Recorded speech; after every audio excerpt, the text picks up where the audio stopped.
Assalamualaikum warahmatullahi wabarakatuh. Halo semuanya, perkenalkan nama saya Emi Ardiana Guru Ginting. Saya dari kelas CPG PAUS Tambuk 2024 di Universitas Negeri Medan.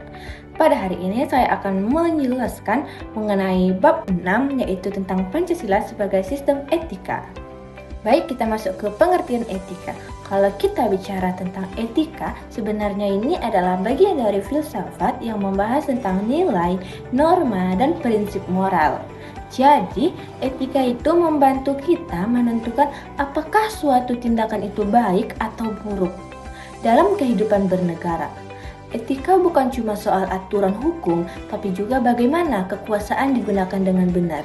Artinya teman-teman, setiap tindakan harus tetap memperhatikan nilai kemanusiaan, keadilan, dan kepentingan bersama, bukan hanya kepentingan pribadi. Kita masuk ke pembahasan kedua, yaitu Pancasila sebagai sistem etika.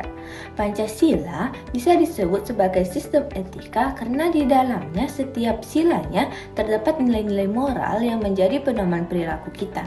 Jadi bukan hanya aturan tertulis saja, namun lebih ke bagaimana kita menghayati nilai ketuhanan, kemanusiaan, persatuan, kerakyatan, dan keadilan.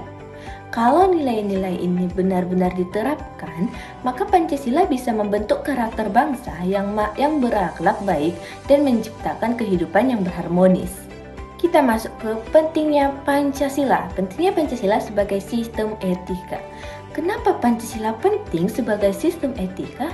Karena dalam kehidupan sekarang banyak sekali masalah sosial seperti korupsi, konflik, atau penyalahgunaan kekuasaan. Nah, kalau kita punya pegangan nilai yang kuat dari Pancasila, hal-hal seperti itu bisa diminimalkan.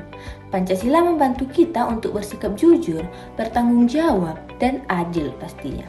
Dan baik sebagai individu maupun sebagai bagian dari masyarakat dan negara. Ada pula etika politik dan tantangan dalam dunia politik. Nah, Pancasila berperan sebagai pedoman agar kekuasaan tidak disalahgunakan. Kekuasaan seharusnya digunakan untuk kesejahteraan rakyat, bukan untuk kepentingan pribadi atau kelompok. Nah, proses politik juga harus menghormati nilai-nilai kemanusiaan dan kedaulatan rakyat.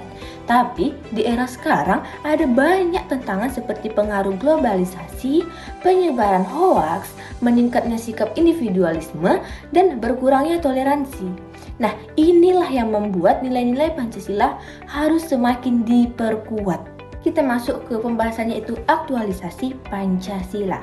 Aktualisasi Pancasila itu maksudnya bagaimana kita menerapkan nilai-nilainya dalam kehidupan sehari-hari. Contoh sederhananya, seperti bersikap adil, menghargai orang lain, mau bermusyawarah, dan peduli terhadap sesama. Nah, hal-hal kecil seperti ini sebenarnya sangat penting teman-teman, karena bisa menciptakan kehidupan yang rukun dan seimbang di masyarakat. Sepertinya pembahasan kita sudah di ujung. Nah, kita masuk di kesimpulan. Sebagai kesimpulan, Pancasila sebagai sistem etika menjadi pedoman kita dalam membentuk mana yang baik dan mana yang buruk. Nah, nilai-nilai dalam Pancasila masih sangat-sangat relevan sampai sekarang. Jadi harus terus diterapkan secara konsisten. Dengan begitu, kita bisa mewujudkan kehidupan yang adil, harmonis, dan sejahtera.